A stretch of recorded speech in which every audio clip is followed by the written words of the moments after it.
ये जुल्म है जुल्म, और इस जुल्म को भारतीय जनता पार्टी ने बेहद आम कर रखा है। अगर किसी दूसरे समुदाय के साथ ये जुल्म किया जाता तो अब तक बवाल होता दोस्तों। अब तक जो है बवाल काट दिया गया होता कई संगठनों के जरिए। लेकिन वो कहते हैं ना कि मुसलमानों को जितना दबाने की कोशिश भाजपा के राज में की जा रही है वो बहुत कम है दोस्तों। इस जुल्म को मैं बताऊंगी तो आपकी भी रूह कांप उठेगी। आप भी कहेंगे कि हम एक ऐसे दौर में जी रहे हैं जहां पर मुसलमानों के धर्म की, उनके आस्था की, उनकी जान की एक आना कीमत नहीं है। एक आना बता रही हूँ दोस्तों, 1 रुपया भी नहीं बल्कि 1 आना भी कीमत नहीं है।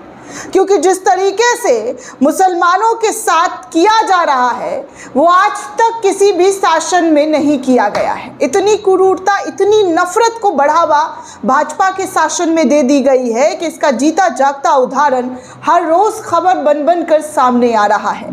देखिए ना, भारतीय जनता पार्टी के शासन में कैसे एक शख्स ने मुस्लिम नौजवान को पीट पीट कर बोला कि मुल्लों को इकट्ठा करके खिलाऊंगा सूअर का मांस।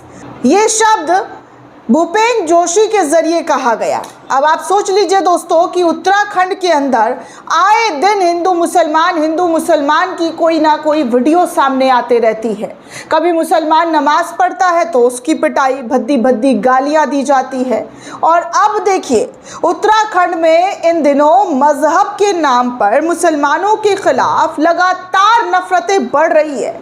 ऐसी घटनाएं देखने सुनने को मिल रही है जहां पर हिंदूवादी संगठन के नेता और पदाधिकारी लगातार मुसलमानों को उनकी पहचान की वजह से निशाना बना रहे हैं और कई इलाकों में मुसलमानों की एंट्री, कारोबार पर रोक तक लगा दिया है। अब सोचिए कि इसे जुल्म नहीं कहा जाए तो क्या कहा जाए। सुनने में तो बस एक खबर लग रही है, लेकिन जिन लोगों पर बीत रहा है दोस्तों, सोचिए उन लोगों पर क्या हो रहा है।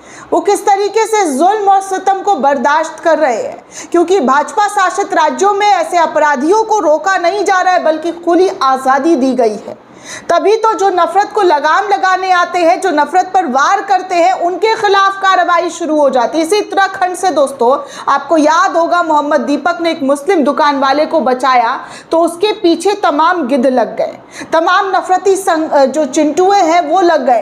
कई नफरती संगठन ने मारने काटने का ऐलान तक कर दिया। और अब इसी उत्तराखंड से खबर सामने आ रही है कि मुसलमानों की एंट्री, कारोबार और तमाम चीज़ों पर प्रतिबंध जो है हिंदूवादी संगठन के नेता और पदाधिकारी के जरिए लगाया गया है। हिंदूवादी संगठन लगातार गैर कानूनी सरगर्मियों की वजह से सुरक्षा व्यवस्था को चुनौती देते हुए नजर आ रहे हैं, कानून को ठेंगा दिखाते हुए नजर आ रहे हैं दोस्तों। ऐसे वाला ठेंगा जो है वो कानून को दिखा रहे हैं और कह रहे हैं कि देखो हमारे नज़र में कानून जो है वो ऐसे है। तभी तो इस तरीके की हरकत बार बार हिंदूवादी संगठनों के जरिए की जा रही है। उत्तराखंड में बीजेपी की अगुवाई वाली पुष्कर धामी की सरकार लगातार दक्षिणपंथी संगठनों को संरक्षण देने का उन पर आरोप लग रहा है। इस तरीके के आरोप वास्तविक के धरातल पर उस समय सच साबित होती हुई दिखाई पड़ रही है दोस्तों, जब हिंदूवादी संगठन अल्पसंख्यकों को खान पान, इबादत करने पर जानलेवा हमला कर रहा है। इस कड़ी में एक और मामला दोस्तों सामने आया है जहां पर काली सेना नाम के चरमपंथी संगठन ने एक मुस्लिम नौजवान के साथ बदसलूकी की, मारपीट किया। इसकी वीडियो सोशल मीडिया पर अब तेजी से वायरल हो रही है। वीडियो को खुद आरोपी ने सोशल मीडिया पर, सोचिए इनका मनोबल इतना ज़्यादा बढ़ा हुआ है कि खुद सोशल मीडिया पर शेयर कर रहा है, अपनी आधिकारिक बयान जो है वो सामने शेयर करते हुए कह रहा है कि वीडियो शेयर किया। हालांकि इस पर देहरादून पुलिस का अभी तक कोई भी स्टेटमेंट सामने नहीं आया है। वीडियो वायरल होने पर भी देहरादून पुलिस के जरिए कोई कार्रवाई नहीं करने पर सवाल इस वक्त खड़े हो रहे हैं।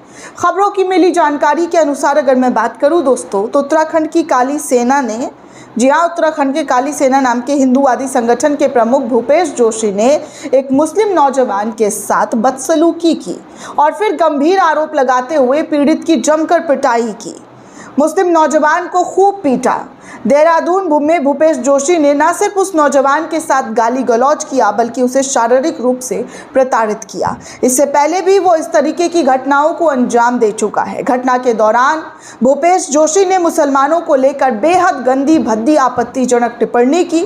भूपेश जोशी के जरिए सोशल मीडिया पर पोस्ट वीडियो में देखा जा सकता है कि जिसमें वो कह रहा है कि इसने एक हिंदू लड़के को बड़े का मांस खिला दिया। आरोपी मुसलमानों को गाली देते हुए आपत्तिजनक टिप्पणी करते हुए आगे कहता है कि मैं सभी मुल्लुओं को, जी हाँ, यानी कि सभी मुसलमानों को इकट्ठा करूंगा और फिर उन्हें सुअर का मांस भंडारा खिलाऊंगा। वीडियो में पीड़ित नौजवान ने इस आरोप को सीधे तौर पर इनकार किया और कहा कि उसका एक साथी बेरहमी से पिटते हुए, जी हाँ, उसका एक साथी बेरहमी से पिटते हुए नजर आ रहे हैं। अब आप सोच लीजिए दोस्तों कि जिसके साथ कार्रवाई हुआ वो खुद इस बात को लेकर कह रहा है कि कैसे उनके साथी को मारा गया, पीटा गया और जिस तरीके की कोशिश की गई है वो साफ तौर पर नज़र आ रहा है। मतलब आप सोचिए कि मुसलमानों का नाम, पहनावा देखकर इस देश में कितनी क्रूरता की जा रही है, ये आपके सामने है। हर वक्त मुसलमानों को टारगेट करना, मुसलमानों के खिलाफ षड्यंत्र करना, मुसलमानों को गाली गलौज करना एक आम सा चलन हो गया है। फिर भी मोदी योगी नफरत और हिंसा और गुंडाई को ख़त्म करने की बात करते हैं। पश्चिम बंगाल में लगातार गुंडा राज को ख़त्म करने की बात की जा रही है, जबकि इनके खुद के शासन में गुंडा राज चरम पर पहुंचा हुआ है। लेकिन पता नहीं ये किस मुंह से, जी हाँ, किस मुंह से जो है इस तरीके की बातें करते हुए नजर आते हैं और खुद को बड़ा महान पार्टी कहते हुए नजर आते हैं। शर्म आनी चाहिए ऐसे लोगों को कि अपने शासन में, जहां पर खुद की इनकी सरकार है, वहां पर गुंडों को ऐसे संरक्षण दिया गया है जो सिर्फ और सिर्फ नफरत की बोली बोलना जानते हैं, घृणा फैलाना जानते हैं। आप देखिए उत्तराखंड में किसकी सरकार है, उत्तर प्रदेश में किसकी सरकार है, मध्य प्रदेश, राजस्थान में किसकी सरकार है, और आए दिन इन राज्यों से कैसे घिनौने तस्वीर सामने आते हैं मुसलमानों को मारने पीटने का। वहीं दूसरी तरफ दोस्तों आपको बता दूं कि बुलडोजर को लेकर जो एक राजनीति भाजपा की तरफ से निकाली गई है उसको लेकर, जी हाँ, बुलडोजर की कार्रवाई पर कोर्ट ने एक बड़ा वाला ब्रेक लगा दिया है। आरोपी शहनाज को हाई कोर्ट ने बेघर होने से बचा लिया है। मुसलमानों को जो बुलडोजर चलाने का उनके घरों पर आदेश दिया गया था, उस आदेश को सीधे तौर पर कोर्ट ने ब्रेक लगाते हुए उनके घर, उनका जो छत था, उनके सर पर से जो छीना जाने का कोशिश किया जा रहा था, उस पर कोर्ट ने ब्रेक लगाते हुए बहुत बड़ी राहत दी है। सोचिए दोस्तों, होली के मौके पर दिल्ली के उत्तम नगर इलाके में दो परिवारों के बीच विवाद हुआ जिसे हिंदू मुस्लिम एंगल देने की पूरी कोशिश की गई। इस दौरान तरुण नाम के एक शख्स की मौत हो गई। दो अलग अलग समुदायों के बीच विवाद में तरुण खटीक की मौत पर हिंदूवादी संगठन ने जमकर बवाल मचाया।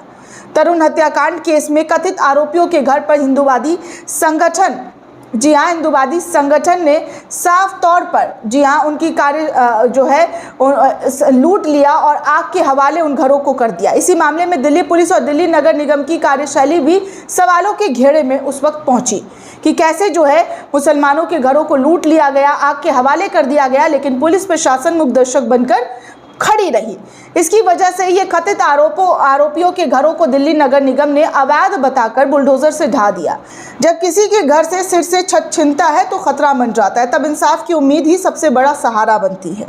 और ऐसे में दिल्ली के उत्तम नगर कि इस कार्रवाई के दौरान भी ऐसा ही देखने को मिला, जब बुलडोज़र की कार्रवाई के बीच अदालत ने हस्तक्षेप करते हुए आज बड़ी राहत दी और लोगों को उम्मीद जो है फिर से जगा दिया है। दरअसल दोस्तों, खबर निकलकर सामने आ रही है कि उत्तम नगर इलाके में तरुण खटीक हत्या मामले से जुड़े एक आरोपी के घर पर नगर निगम का बुलडोज़र चलाकर कार्रवाई किया गया। निगम का कहना है कि यह कदम अवैध निर्माण के खिलाफ उठाया गया और इससे पहले संबंधित लोगों को नोटिस दिया गया। जवाब नहीं मिलने के बाद ये कार्रवाई की गई और निगम ने यह भी कहा कि इस कार्रवाई को किसी घटना से जोड़कर नहीं देखा जाना चाहिए, यह महज एक रूटीन कार्रवाई है। अब इसी मामले में एक अन्य आरोपी शहनाज ने अपने घर पर तोड़फोड़ रोकने के लिए अदालत का दरवाज़ा खटखटाया। याचिका में कहा गया कि बिना उचित मौका दिए गए उनके घरों पर कार्रवाई की जा रही है। अदालत का दरवाज़ा खटखटाया।